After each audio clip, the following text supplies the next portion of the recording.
Hey y'all, my name is Shannon Ray. Get ready with me to do my first ever and possibly last ever Get Ready With Me. It's been a while and I decided to come back and do something a little bit different. I want to talk about how I became her, and not her in the sense of like the trends and the stuff that we sometimes hear on social media, but the her of my dreams, my aspirational self. How I got from my lowest point to the happiest I've ever been in my life in the span of just 2 years. So excuse the lack of makeup. Let's go ahead and get into it because I thought it would be interesting to kind of bare my soul with my actual bare face. You get it? You see what I did there? And so I'm just gonna go ahead and get started with my foundation and we're gonna go off to it. For those of you who are new to my channel, I am a faith-based content creator and a certified life coach. I specialize in transitions, helping folks get through the worst and the best of change in their life. If it looks like I'm not looking at you, please don't take it personal, okay? Don't be offended. What I'm actually doing is looking at this little mirror over here because I've never done this before and I'm not sure I'm doing this the right way. Also, I have completely burned out my ring light, so I just ordered a new one, but I didn't want to wait for that to tell a story. I wanted to tell a story while I was laying on my heart. 2 years ago to the month to be exact, I was in a place where I had no idea what was coming next for my life. I'm talking about I was experiencing heartbreak. I was experiencing anxiety truly for the first time. I was going through a season where I had these feelings of grief and these feelings of being lost. Of all of those, I really think being lost was the one that was scariest to me. You see, I'm a person who, for the most part, had always been pretty sure of themselves, pretty sure of their capabilities, and really trusting that anything that I wanted out of life, I could get. But here it was, I had tried at something that was truly one of the biggest dreams of my life, marriage, and it failed. And it failed horribly. So I was sitting one day on the floor in my parents' house. At that time, I was living with them. I had left my past relationship and I was back in my childhood bedroom. I was at a place where I was pretty much rock bottom. Setting spray. I'm a little happy with it, okay? The thing about the worst case scenario is that when it happens, you have the unique position to choose two options. You can either let it break you, let it overwhelm you, let it change your belief about love, about yourself, about possibility, about whatever it is that you felt broken because of. Or you could take the opportunity to allow that worst case scenario to propel you into being the person that you dreamed about being. I had been praying to God about what He wanted for my life because I realized that the choices that I was making for myself were shrinking me. They were making me feel small and they were leading me to more and more hurt. I didn't want that anymore. I had become so far from the person that I thought that I was that when I looked in the mirror, I didn't even recognize myself. When I looked around me, I didn't recognize my life. And that's really scary and that's really hurtful. But instead of crying every day, and not to say that you shouldn't process your emotions, but I didn't want to live there. I didn't want to live or be overwhelmed by the grief. I understood that the only way out was through it, but I was determined to follow that light. God told me that I was a person who could impact others. God told me that I was a person who could still rebound from this. And I wanted not only to believe God, but I wanted to believe what God was saying about me. I decided to start dreaming about who was I if I thought of myself in the highest possible light. What does that woman do for a living? What are her attributes? What does she give to her relationships? What does she receive from her relationships? How does she dress? How does she wear her hair? Who is she? Who is she that matches up to what God says about me? Having this conversation with my therapist at the time, and we were talking just about the healing process and how if I was determined to become someone new, what was going to be my North Star? How was I going to know that I was growing? What things that I wanted to see? So I started thinking about that long and hard. And if you know me, and if you've ever watched any of my other videos, which I hope you have, I've talked a lot about how journaling has been really therapeutic for me in my experiences. And it was exciting, it was fun, thinking about this woman of my dreams that I wanted to be, what kind of relationship she was going to have, what kind of partner she would choose. Thought about it all. One here and one here.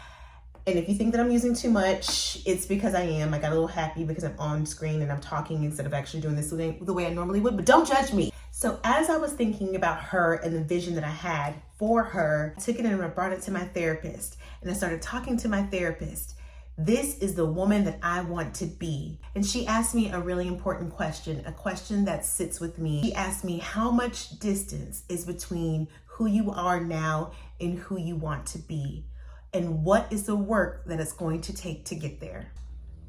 I'ma buy you a drink, ooh-wee. I'ma take you home with me. I'm in love with a stripper. Is it giving T-Pain? I'ma grow up. I mean, not today.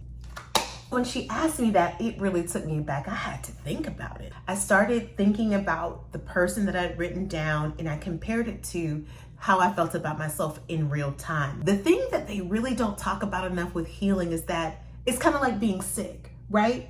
When you're really sick, you tend to feel like you're getting worse way before you ever get better. You really are going through the trenches to do the real work. And I started writing down how I saw myself in present time.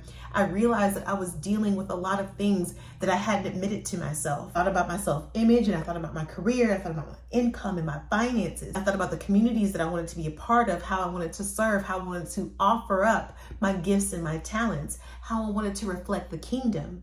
What I realized is that I was going to have to look at this strategically. I was going to have to really fight to become this woman. Broke it up, right? All of the things that I wanted to accomplish and the steps that I was going to have to take. And I broke it up into 3 main categories: mind, soul, body, in that order. I wanted to do what was the hard stuff.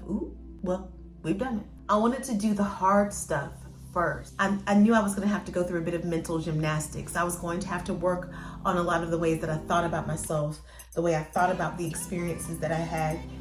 Forgiveness for contributing to some of those things, forgiveness for myself and for others. And so I needed to start with the mind. I'm going to use the rest of this video to talk about how I broke down what I did with the mind. And I think it might be helpful to talk about in the next video or so how I did the soul and how I did the body. The first thing I wanted to do was work on my self-image. If you've ever experienced infidelity, or if you've ever been in a position in life where you feel like you're the one who's always overlooked, and if you've ever even had those moments, then you know rejection, and including feel rejected by God, forgotten by God, is a really hard pill to swallow, and it's even harder to admit it to yourself and to God. I told God about the pain and the heartbreak. I was open and truthful about the tears that I'd cried and the experiences I had. Y'all, I was going through it, and I had to go through it. That's the only way to change. You can't shortcut this type of work, especially not if you're looking to make a change that's going to last you a lifetime. I wanted to work on myself just as hard as I wanted my marriage to work. I wanted to work on myself just as much as I wanted to make my parents proud. I wanted to love myself the way I loved my friends. I wanted to see myself the way that I saw the people around me, with the glory, with the love. And I wanted to do that love thing lavishly. But this time for me, I talked to God every day, all day. And I worked with Him to improve my self-image.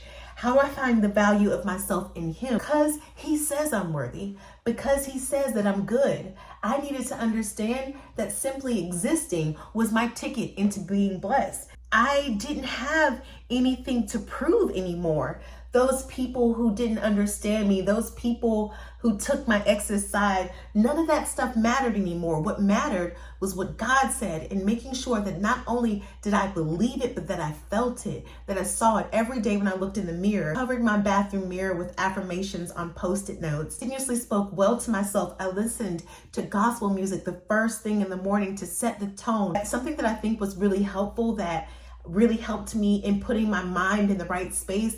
Not only did I read books like The Body Keeps the Score or Codependent No More or the Bible, things that I wanted to do to improve myself, but I also read fiction. I read stories about women doing incredible things and having these interesting careers and being loved well and having families. Because even if I was having trouble seeing it for myself, I was able to put myself in those shoes when I was reading a fiction book. I went to war. I went to war against my own mind so that I could change it to believe all of the things that God had been repeatedly saying about me. As I felt my self-image improve, I started making actionable steps towards changing things that I felt I had a little bit more control over. I prayed over my job, my brand, Hey Shannon Ray, also how I could properly serve the community that God was unveiling to me. He was showing me that I was assigned. God was giving me words like global, like partnership, community, serving.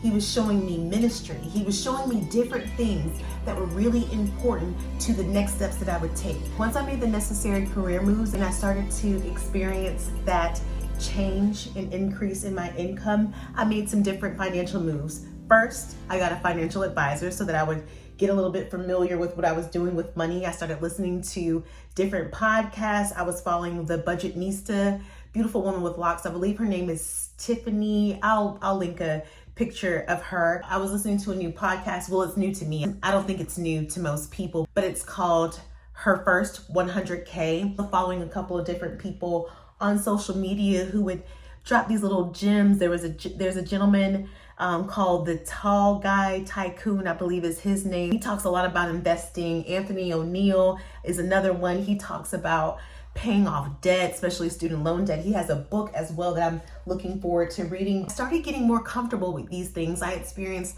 a lot of loss, especially when it comes to finances in my past relationship. I had mismanaged in some other areas, and it was a place that I felt insecure. I was dealing with issues of trust and of believing that I would be able to take care of myself the way that I wanted to take care of myself in the long run.